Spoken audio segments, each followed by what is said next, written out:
fight hanging around. It's called cannibalism.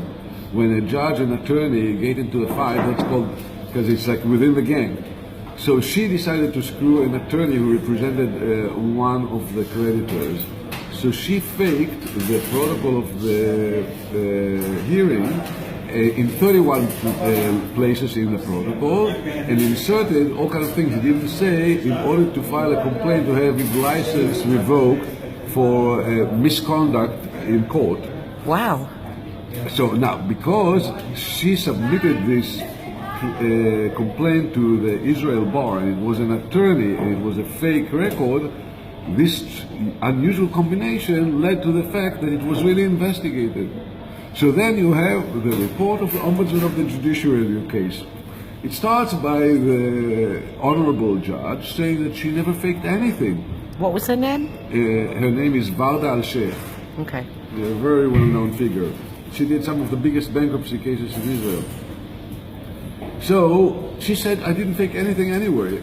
Why? Because what the attorney thought was that what happened was there were two versions of the protocol. At the end of the hearing, the attorneys received one protocol, which was purportedly signed by the judge, and then on top of it, stamped true copy of the original. For those who understand a little bit about court procedures, that's called authentication, and that makes it the final. The real deal. Real deal. Okay. So they didn't get it immediately after the end of the hearing because they were asked to wait another half hour or an hour until the court will finish processing the document. So they waited patiently outside and they gave what is later called version A. A month later, the judge submitted to the Israel Bar version B, which turned out to be different in 31 places, which were material changes, which, according to the Ombudsman of the Judiciary, were meant to introduce intention in the conduct of the attorney in his misconduct in court. So basically, she created fake evidence in order to screw the attorney. What happened to her? Nothing. Oh, sorry, that was really nothing. Okay, it was a cannibalism case, which is unique, and the Israel Bar Association, because she was trying to screw an attorney, declared more than once that this judge cannot stay on the bench for one additional day. And the Israel Bar demanded that the Supreme Court Justice and the Minister of Justice, which have the authority to do so, will remove this judge from the bench. Never happened. Why? Why? They refused. But I can tell you why. Because the Supreme Court justices faked and forged their records as well. So they cannot go and say to this judge, okay, you forged your court record, so therefore you are removed from the bench, when they do the same thing, because she knows that they do the same thing. So you'd have to remove all the judges in Israel, pretty much. Basically, I appeared in University of Portsmouth in the summer. We had a conference which is considered the highest level conference in this particular field, electronic government, which is about computerization of the government, and there was in it a special track for what they call e-justice, that means the computerization of the courts. And my paper was titled New Fraudulent IT Systems in the Israeli Courts, Unannounced Regime Change, ?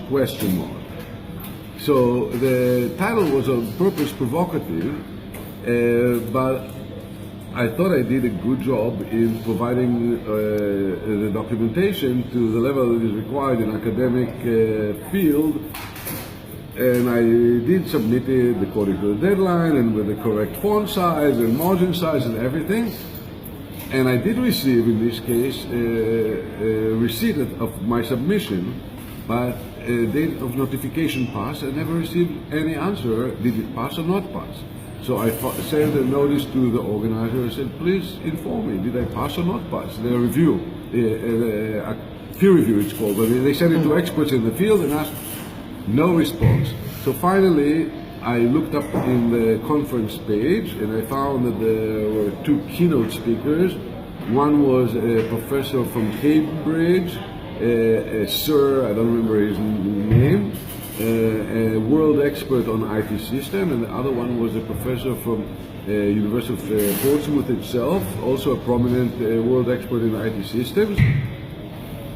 And I sent to both of them notices that I didn't say anything about my paper in particular, but I just said that I'm concerned about the violation of the rules of academic peer review.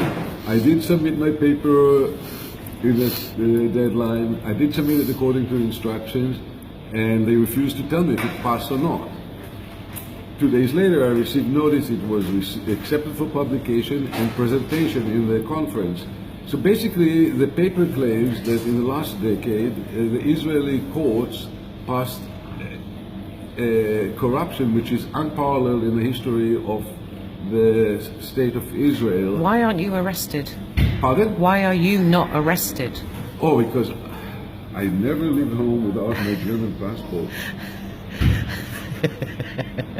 I live in Israel basically under protection of the German government against the Israeli and U.S. government. There were twice. There's so much irony in this sentence, but there's so much irony in there, that you've been protected. No, they tried to retaliate against me twice in 2013, and in both cases it was through the courts.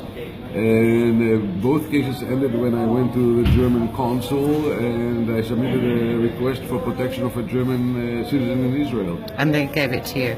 That's the diplomatic situation. Was the paperwork clean?